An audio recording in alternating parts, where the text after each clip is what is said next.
Hey YouTube, it's Joel here, and today we're going to be setting up a bearded dragon's enclosure. Let's get into it.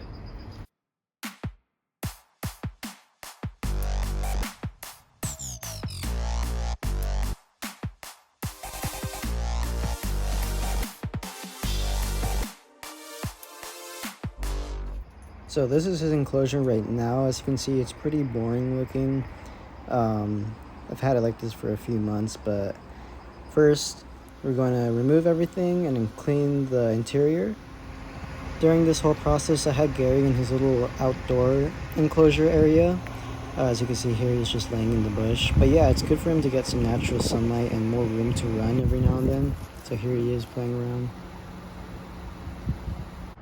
The materials I'm going to be using is about 20 pounds of excavator clay by Zoomed, some branches, lots of rocks, some fake or artificial succulents, desert background, some sand, or this is a sand mat, and then obviously going to need a humidity gauge and thermometer. Aside from decorations, you're also going to need your lamps and then also your bulbs, which we'll get into later.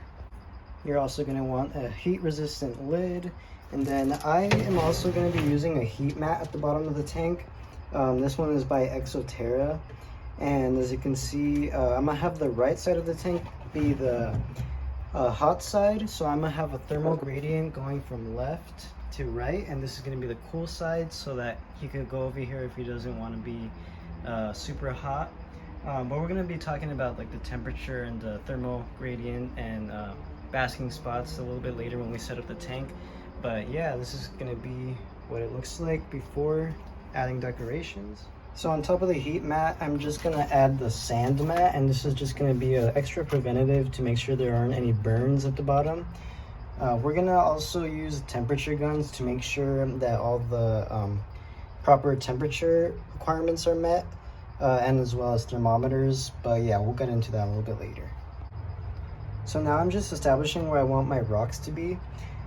These are going to be working in conjunction with the excavator clay to provide structure. I'm probably going to have a little cave right here so that he could go inside when he wants to feel hidden. It's going to be on top of the heat mat. This is going to be on the right side. I'm probably going to make another cave on the cool side, but yeah, this one's just going to be for when he feels too cold or during the winter time when temperature drops below 65. But yeah, some say that you shouldn't put excavator clay on top of like heat mats to prevent cracking, but I'm gonna make sure it's stable so that there's no chance of it falling. I also got this little cave from Petco that I've had for a while, and I'm probably gonna use it to form a little cave down here, but make it look a little bit more natural with the excavator clay. So to use excavator clay, you basically just put the sand into a bucket and you add water and then you mix it until you get a clumpy consistency. You don't want it too muddy because then it makes it difficult to use, and making it clumpy makes it a lot more like clay-like so that you could form caves and structures. I personally like to use gloves when mixing. It's also important to note that this stuff could also stain your clothes if you get it on you. Once you've mixed it up enough, you should get this sort of nice clumpy consistency that you could use to form caves and structures. So as you can see, I've just been stacking the rocks and adding the excavator clay. I created a little cave right here for him, and I'm trying to get it high as close as possible to the top so that he can sunbask in the basking light. But yeah, this is what it's looking like so far. He really loves to sleep on this little branch, so I always got to make sure I get it as close as possible to the top.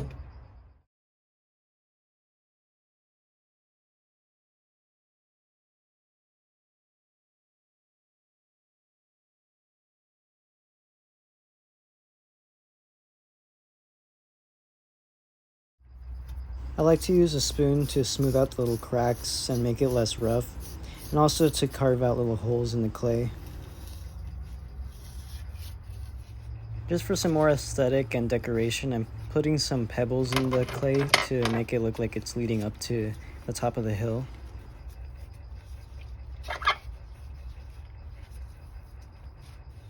So here it is for now. I'm still going to add some more stuff, but I'm basically going to try to make it look like another hill going down over here, and I'm going to create another hill going like this using the two branches for support and make it look like a cave. So yeah.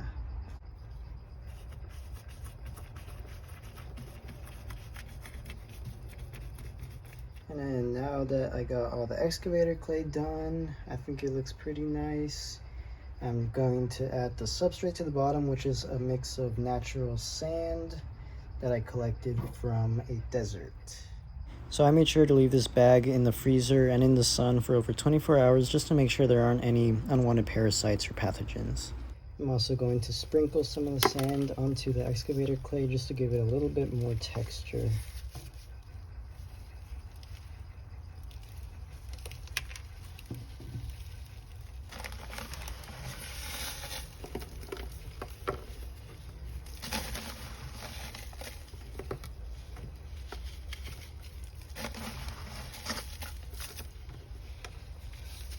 So this is what it looks like for now.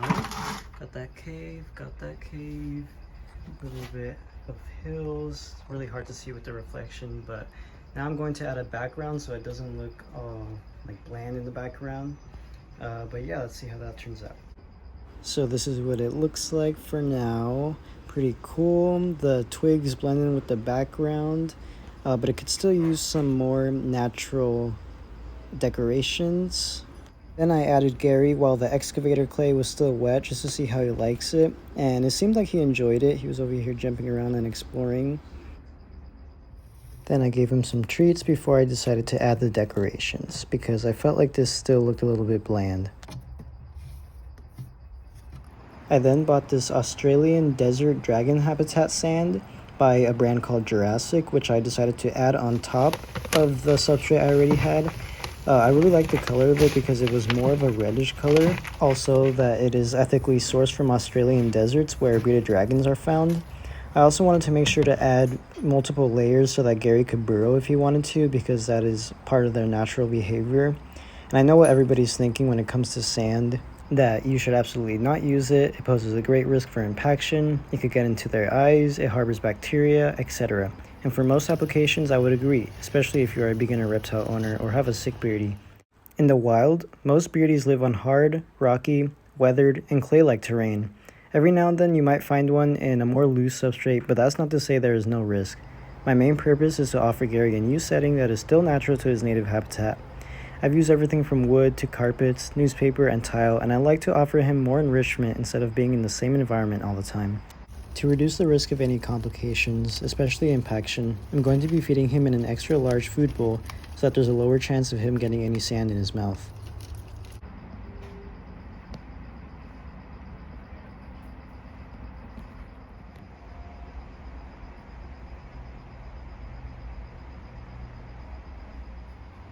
When it comes to the lighting, I like to use a light bracket just to prevent the wires from overheating or melting.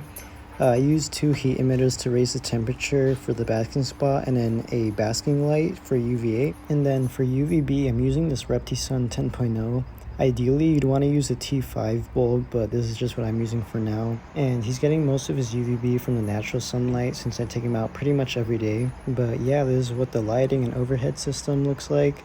And I think it makes the tank look pretty nice. For the temperature, I'm using this infrared thermometer by ZoomEd, which works pretty well. You just point and shoot and it'll tell you the temp. This is the cool side. As you can see, it's around 80, 79. And if you go into the cave, it lowers to about 77, 78, 77, 76. But yeah, and then as you move along to the right side of the thermal gradient, it will increase to 85, 86, 89, 88, 90, and 90, and now Gary's trying to attack. Now that he's distracted, we could go over to the hot side, and if we point it into the basking area, as you can see, it's going to be around 114, 113, 110, 109. And right now it's the summer, so that's why it's a little bit hotter and why his metabolism is a little bit higher, so I'm feeding him more frequently. But yeah, it's really high, and I like to offer branches just so that he could have some different levels of temperatures. So here it's like 91, 90, down here a little bit lower, 91, and at the bottom is like 84, 85, and then it increases as you get higher to the basking area, 95. Back over here, 110, 104, 99, 94. But yeah, it's optimal to provide them different temperatures so that they could move wherever they're comfortable. I also forgot to mention that this was a 45-gallon high, which is relatively small, but it's best to offer different heights for them to get their required temperatures and also UVB and UVA levels.